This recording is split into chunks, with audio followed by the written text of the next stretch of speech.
मैं Sushant Vishwakarma Krishna foundation classes की तरफ से पुनः आपका सहृदय स्वागत करती हूँ। आज हमें समाकलन, जैसा कि हम जानते हैं कि समाकलन को समझने के लिए सबसे पहले हम अवकल समीकरण को, अवकल फार्मूले को समझते हैं। तो अवकल समाकलन क्या होता है, तब हम कुछ अवकल फार्मूले को देखेंगे। जैसे कि हमें पता है डी बाई फार्मूले, जैसे d by D x sine x is equal to cos x. पुनः दूसरा formula d by D x cos x is equal to minus sine x. D by D x tan x is equal to sec square x.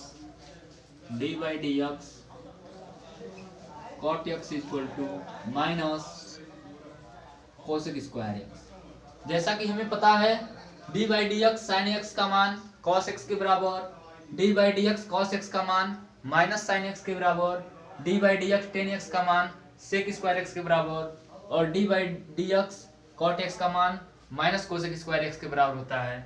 ऐसे ही आगे d by D x sec x का मान tan x sec x, d by D x cosec x का मान minus cot x cosec x के बराबर होता है। अब हम इसी अवकल समीकरण या इसी अवकल स्वरसंख्या की सहायता से हम समाकलन में बदलेंगे और समाकलन में इन सभी के मान ज्ञात करेंगे। हमें पता है कि समाकलन अवकलन की व्युत्क्रम प्रक्रिया होती है, इसलिए इसकी व्युत्क्रम प्रक्रिया को हम साइन ऑफ इंटीग्रेशन, जो डी बाई डी एक्स के रूप में है, उसको साइन ऑफ इंटीग्रेशन से, और जिसके सापेक्ष अवकलन करते हैं उसको हम डी एक्स के सापेक्ष अवकलन करेंगे तो dx लिखेंगे, y के सापेक्ष अवकलन करेंगे तो dy लिखेंगे। यह अवकलन का व्युत्क्रम प्रक्रिया हो गया। अब यदि हम cos x का मान ज्ञात करें तो हमें sin x प्राप्त होगा। जैसा कि इस d बाई डी एक्स का उल्टा यहाँ जब आएगा तो साइन ऑफ इंटीग्रेशन dx हो जाएगा और इसके बीच में मान फंक्शन हमारा cos x है तो यहाँ हमारा sin x बचेगा। उसी प्रकार इसमें sign of integration sine x D x बराबर माइनस कॉस एक्स। यहाँ डी बाई डी एक्स जब इधर साइन ऑफ इंटीग्रेशन के रूप में करेंगे तो इधर का माइनस साइन इधर लिख देंगे और हम साइन एक्स का मान निकालेंगे तो हमें माइनस कॉस एक्स प्राप्त होगा। उसी प्रकार सेक स्क्वायर एक्स का समाकलन टेन एक्स कोसेक स्क्वायर का समाकलन minus cot x tan x sec x का समाकलन सेक एक्स और sign of integration cot x cosec x का समाकलन में माइनस कोसेक एक्स प्राप्त होगा। ये हमारे 6 त्रिकोणमितीय फलन sine cos tan cot sec cosec का समाकलन किया गया है। अब हम इसमें आगे यदि हमारा फार्मूला चरघातांकी के रूप में हो, जैसे e to the power x y is equal to e to the power x, तो चरघातांकी यदि e to the power x के रूप में रहेगा तो इसका हमारा अवकलन, इसका समाकलन यदि हम x के सापेक्ष करें तो हमें sign of integration e to the power x dx का मान e to the power x ही प्राप्त होता है। उदाहरण के लिए हम फलन लिखे हैं y is equal to e to the power x। यदि हम इसके दोनों पक्षों का अवकलन कर दें तो हमें dy अपान dx इधर e to the power x का अवकलन e to the power x प्राप्त होगा पुनः यदि हम dx को इसके सामने कर दें तो e⁻x dx और इधर dy, और समाकलन करने पर हमें e⁻x dx का मान e⁻x प्राप्त हो जाएगा और हमें फलन प्राप्त हो जाएगा। लेकिन यहाँ एक बात समझना है कि जब किसी फलन का हम अवकलन करते हैं तो उसमें कोई भी अचर राशि, जैसे यदि हम y sin x plus c1 लिख दें और इसका अवकलन करें तो हमें dy/dx बराबर cos x, और अचर पद का अवकलन 0 होता है तो यहाँ 0 लिख देंगे। पुनः इसी समीकरण को यदि हम y sin x लिखें और तब इसका अवकलन करें तो हमें cos x प्राप्त होगा। अब हम पहले वाले समीकरण और दूसरे वाले समीकरण को ध्यान से देखें तो हमें प्राप्त होगा कि यदि किसी फलन का समाकलन करते हैं तो हम स्वेच्छ अचर राशि जोड़ सकते हैं। इसलिए हम किसी भी फलन को व्यापक रूप में लिखने के लिए यदि कोई फलन हमारा I इंटीग्रल फंक्शन है, इसको I से प्रदर्शित करते हैं। I यदि x dx दिया है तो हम इसके लिए क्या करेंगे, इसमें हम स्वेच्छ अचर राशि जोड़ेंगे। अब हम समझें कि x पर घात के रूप में कोई फलन रहेगा तो उसका समाकलन कैसे होता है। तो उससे पहले हम जानते हैं d/dx x⁻n n x⁻n-1। यहाँ से इस फार्मूले की सहायता से यदि हम d/dx x⁻n+1 का अवकलन करें तो हमें n+1 x⁻n+1-1, इस फार्मूले की सहायता से इसमें के n का मान यहाँ पर n+1 के बराबर होगा तो n-1, यहाँ n x पर n-1, यहाँ 1 से 1 खत्म हो जाएगा तब हमें n+1 x⁻n प्राप्त होगा और यहाँ d/dx x⁻n-1। हम जानते हैं कि हमें x⁻n का समाकलन ज्ञात करना है तो उसके लिए हम साइन ऑफ इंटीग्रेशन, इस अवकल को जब हम दूसरे तरफ ले जाएंगे तो इसका व्युत्क्रम अवकल समाकलन का प्रयोग होगा और यह dx यहाँ आ जाएगा, बीच में हमारा n+1 x⁻n प्राप्त होगा और यहाँ हमारा x⁻n+1 n+1 बचेगा। अब हम इस गुणांक को इसमें भाग कर दें तो हमें x⁻n+1 बटे n+1 बराबर sign of integration x⁻n dx प्राप्त होगा।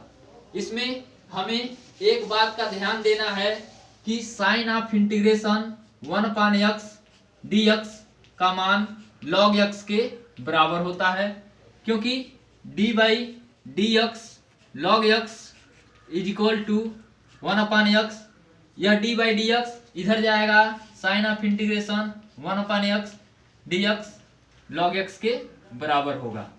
इससे हमें पता चलता है कि यहाँ n का मान -1 के बराबर नहीं होगा, n का मान -1 के बराबर नहीं होगा। अब हम यहाँ x पर घात 1 है तो हम इसी फार्मूले की सहायता से इसमें हल करेंगे और हमें पाएंगे कि x⁻n अर्थात 1, तो इसका result x⁻n+1 divided by n+1, x⁻n की जगह पर 1+1 डिवाइडेड बाई 1+1, और हम कोई भी स्वेच्छ अचर राशि अपने पास से जोड़ सकते हैं या कांस्टेंट है इसको c से प्रदर्शित करते हैं।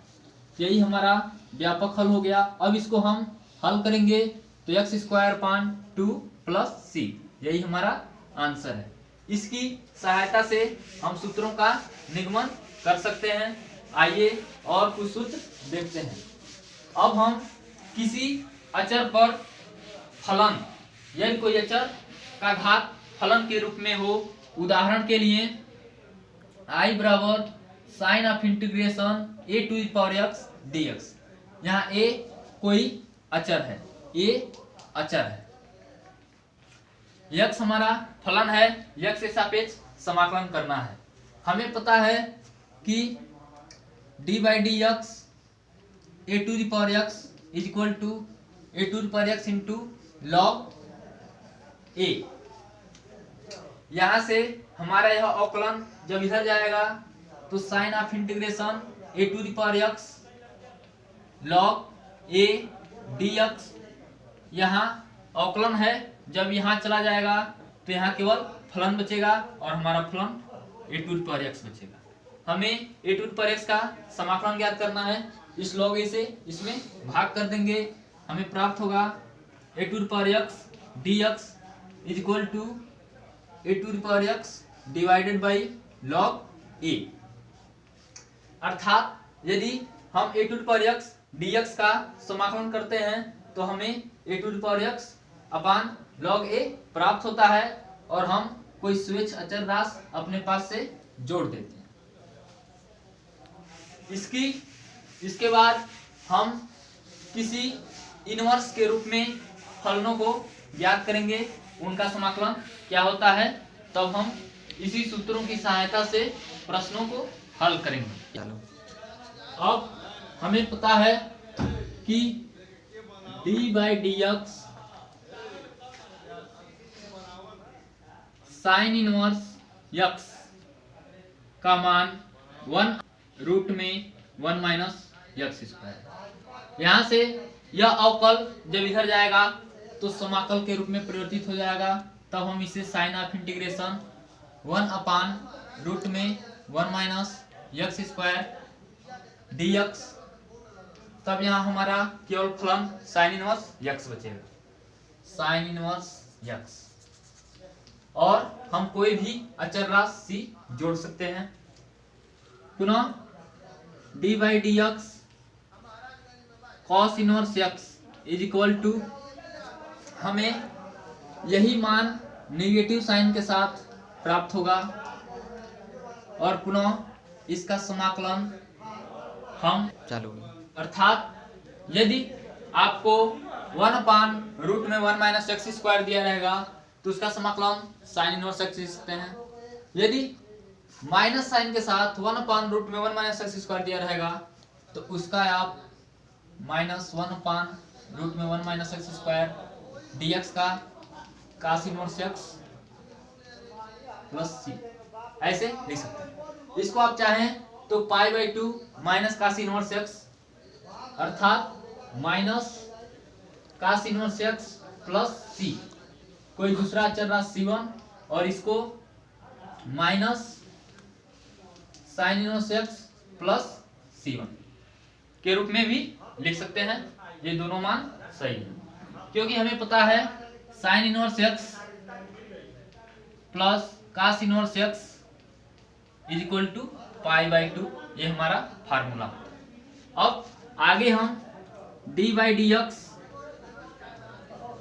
Ten inverse x is equal to 1 upon 1 plus x square.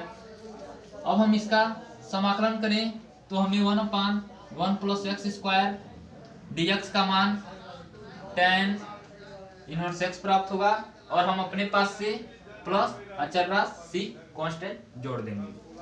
आगे d by D x cot inverse x is equal to minus sign 1 upon 1 plus x square.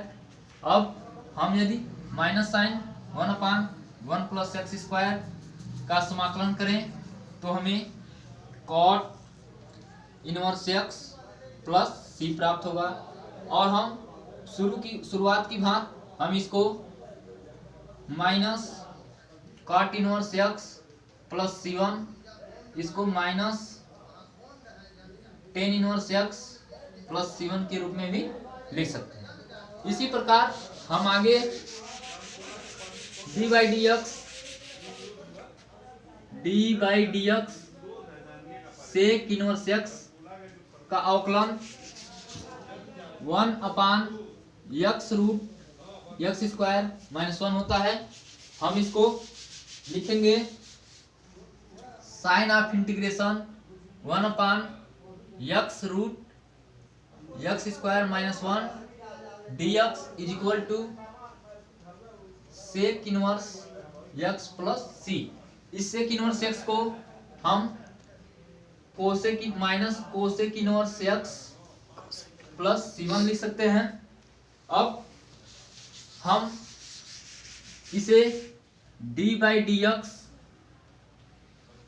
Cosec inverse x का अवकलन हमें -1/x root x square minus 1 प्राप्त होता है। अब हम इसको sign of integration 1 minus sign x root x square minus 1 dx को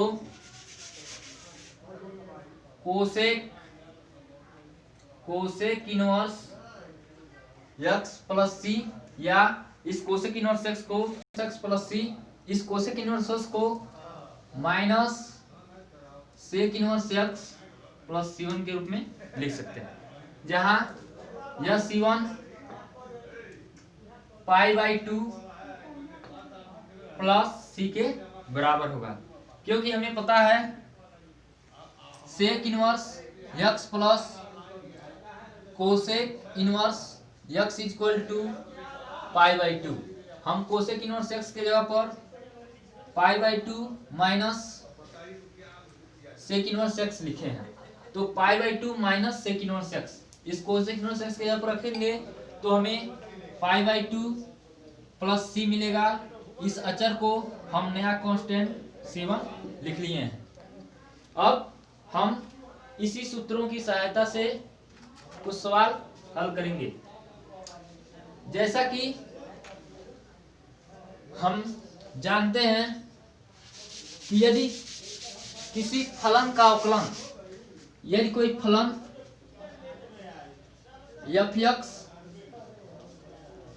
fx के अवकलन को यदि हम f' से लिखें तो हम इसमें यह देखेंगे कि sign of integration f' divided by fx dx, इसका मान यदि हमें ज्ञात करना हो तो हम यहाँ पर fx को कोई फलन t या किसी दूसरे राशि के रूप में मानेंगे। यदि हम इसे t मानते हैं तब fx is equal to t, fx का अवकलन f' dx बराबर dt, और आगे हमें मिलेगा यहाँ f' dx का मान पुट करने पर साइन ऑफ इंटीग्रेशन dt, और नीचे जो हम fx को माने हैं वह लिख देंगे। लेकिन ये हमारा 1/t dt फार्मूला है log t प्लस c, यहाँ c अचर है, यही हमारा रिजल्ट होगा। अर्थात कोई भी फलन रहेगा, यदि अंश और हर के रूप में दिया गया हो और हर का अवकलन अंश से आ जाता हो, उस समय हम इस फार्मूले का सहायता करेंगे और डायरेक्ट लॉग मॉड में उस फलन को अर्थात t को रख देंगे। इसलिए आज का हमारा वीडियो यहीं तक के लिए था। अगर हमारा चैनल अच्छा लगा हो लाइक और सब्सक्राइब जरूर कर दीजिएगा। धन्यवाद।